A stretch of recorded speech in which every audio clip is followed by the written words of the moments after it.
If you are pregnant or you are hoping to become pregnant, you should check your medicine cabinet. The FDA is warning about an ingredient found in dietary and energy supplements that could harm an unborn baby. It could even cause a miscarriage. 11 Live medical correspondent Dr. Sujatha Reddy is joining us. Dr. Reddy, talk more about what this ingredient is, because this is a pretty strong warning from the FDA. Yeah, it really is. It directly warned women that this supplement can cause miscarriage or harm fetuses that are undergoing development. And what we're talking about, and this is what you need to look for on the bottles, you need to look for the supplement vinpocetine, vinca minor, lesser periwinkle extract, and even it's called common periwinkle extract.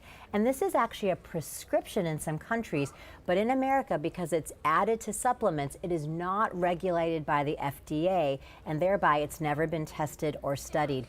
And now they've looked at data from scientists, and data in animal studies have shown that these supplements, these ingredients, these chemicals can cause miscarriage and harm an unborn pregnancy. Really important for people to know this, because supplements are so much a part of what we do now, because we feel like it makes us healthier, and some of these things seem so benign, like periwinkle extract. Right. But supplements are not regulated as Correct. in the way that some people might expect they would be. Correct. They are not certified or studied by the FDA, and that's when someone is newly pregnant or thinking about pregnant, and I see them in my office, we go over everything they're taking, and I cannot tell them that any supplements, herbal or whatever, are safe. And so the safest thing to do is not take them, because we just don't know. And here we're seeing, forget being safe, this is harming you. So yes, absolutely be cautious with these things. All right, good conversation to have. Dr. Reddy, thank you.